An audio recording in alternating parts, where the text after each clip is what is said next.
Hi, today I'll be talking about a book by a two times Booker Prize winner and a winner of Nobel Prize in Literature, J.M. Coetzee, and why this book disappoints. The book is The Pole.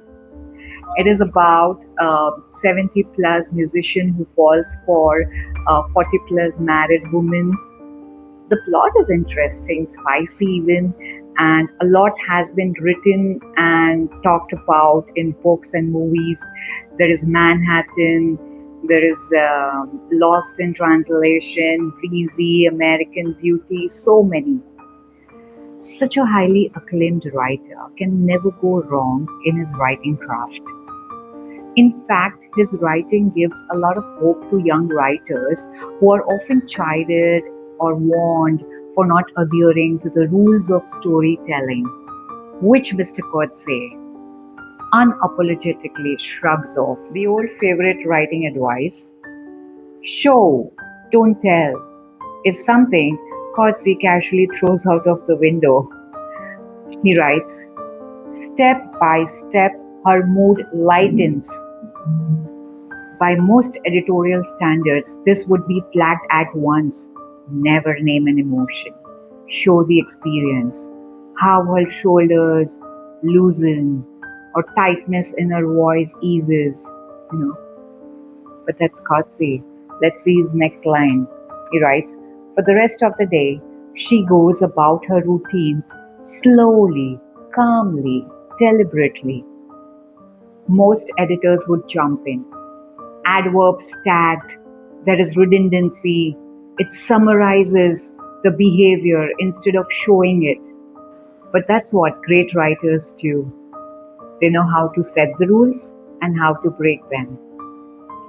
His story flows in the form of a summary transition written in bullet points. No jokes. And I loved it. So, those dense, rich sensory experiences which are made mandatory for an immersive reading experience. See what Coetzee does to them. How he describes an atmosphere. An Italian establishment called Boffini's with too much bottle green velvet in its decor. One more. It's a pleasant autumn day, the leaves are turning, etc. Yes, he writes, etc. Something more interesting. It is October. The trees, maples are dropping their leaves.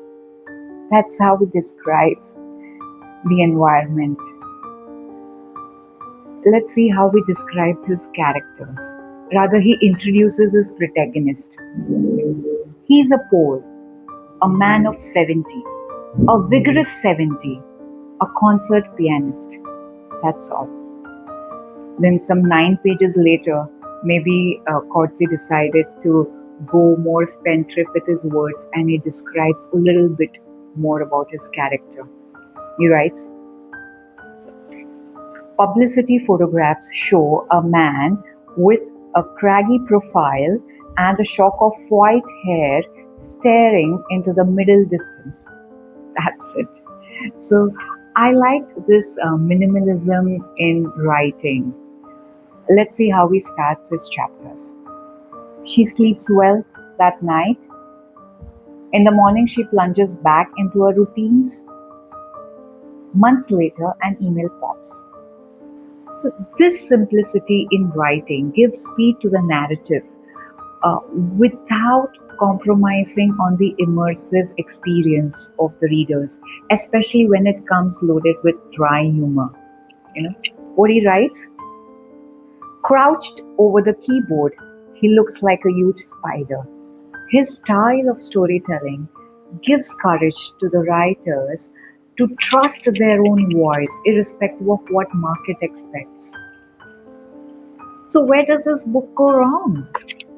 The words that flow with wit, humor, confidence, and simplicity end not in the sea of some intellectual wisdom or great literary device. but they drain into purposelessness. What is so carefully built with the craft falls flat at the climate that turns into a set of poems, which the writer himself admits through his characters that these poems lack any professional expertise since the old man was a musician and not a poet. The result is that the poems lack any literary force to move the reader. There is no surprise, no realization, no insight, uh, no deep emotion, nothing. This brings a question I had raised in one of my blogs: thought versus technique. For a creative person, for an artist, what is more important? The style and the technique, or the thought and the vision? Or they both should be on equilibrium? I always place thought higher than the technique. The thought is something that elevates the craft to the level of an art. It is a thought that separates an artist from the AI. The AI can imitate the style and it can develop its own, but what about the thought? As of now, the thought is the prerogative of human domain. So, what kind of thought this book should have? The plot of Old Man Falling for a Young Woman has seen many versions. Right from desire to friendship, everything is explored. So we expect something unique, something unexplored from such an highly acclaimed author. It could be something that this old man is trapped in an illusion. By the way, this illusion traps all of us.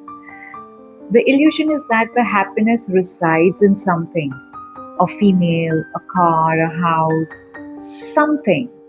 So, if this woman could just bring him out of this trap and show that the happiness and the peace that this man associates with her is actually residing within his own self, and somehow she helps him explore this happiness within himself, and the old man experiences abounding happiness. He's never seen or experienced something like this. And the bond that he develops with this woman will be so surreal. It will be something he's never had with anybody before. This kind of maturity, responsibility, I expect from such highly acclaimed figures. Or something more intriguing, something more introspective, or simply more entertaining. And this comes with the thought, not the technique. And this quality of thought or insight separates a writer from a great one. So, next time, more books, more conversations, and more criticisms. See you.